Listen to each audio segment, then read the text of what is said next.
एक सहेली ने दूसरी सहेली से पूछा, बच्चा पैदा होने की खुशी में तुम्हारे शोहर ने तुम्हें क्या तोहफा दिया? सहेली ने कहा, कुछ भी नहीं। इसने सवाल करते ही पूछा कि क्या ये अच्छी बात है? क्या इसकी नज़र में तुम्हारी कोई कीमत नहीं? लफ्ज़ों का ये जहरीला बम गिरा कर वो सहेली दूसरी सहेली को अपनी फिक्र में गलताओं पे छोड़कर चलती बनी। थोड़ी देर बाद जोर के वक्त इसका शोहर घर आया और बीवी का मुंह लटका हुआ पाया। फिर दोनों का झगड़ा हुआ और एक दूसरे को लानत भेजी। मारपीट हुई, शोहर ने उसे तलाक दे दी। जानते हैं प्रॉब्लम की शुरुआत कहाँ से हुई? इस फजूल जुमले से जो इसकी इयादत करने आई सहेली ने कहा था। इसी तरह जैद ने हामिद से पूछा, तुम कहाँ काम करते हो? हामिद, फलां दुकान में। माना कितनी तनख्वाह देता है? हामिद, 18,000 रुपए। जैद, 18,000 रुपए बस? तुम्हारी जिंदगी कैसे कटती है इतने पैसों में? हामिद गहरी सांस खींचते हुए, बस यार क्या करूं। मीटिंग खत्म हुई। कुछ दिनों के बाद हामिद अपने काम से बेजार हो गया और तनख्वाह बढ़ाने की डिमांड कर दी, जिसे मालिक ने रद्द कर दिया। नौजवान ने जॉब छोड़ दी और बेरोजगार हो गया। पहले इसके पास काम था, अब काम नहीं रहा।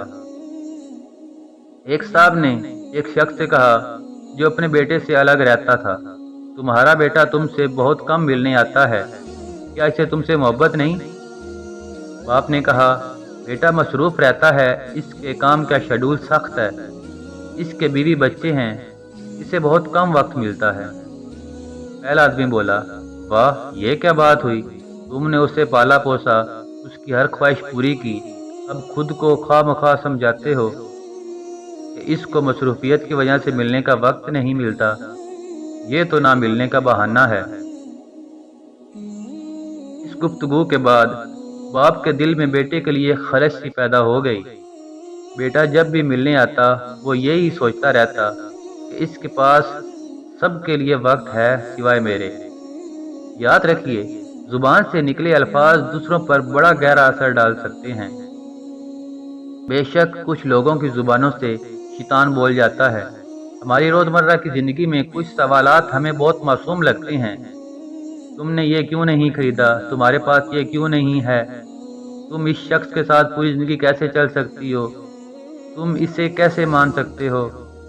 इस तरह के बेशतर सवालात नादानी में या बिला मकसद हम पूछ बैठते हैं, जबकि ये भूल जाती हैं कि हमारे ये सवालात सुनने वाले के दिल में नफरत या मोहब्बत का कौन सा बीज बो रहे हैं। आज के दौर में हमारे इर्द गिर्द या घरों में जो फसादात हो रहे हैं, इनकी जड़ तक जाया जाए तो अक्सर के पीछे किसी और का हाथ होता है। वो ये नहीं जानते कि नादानी में या जानबूझकर बोले जाने वाले जुमले किसी की जिंदगी को तबाह कर सकते हैं। फसाद फैलाने वाले ना बनो, लोगों के घरों में अंधे बनकर जाओ और वहां से गूंगा बनकर निकलो।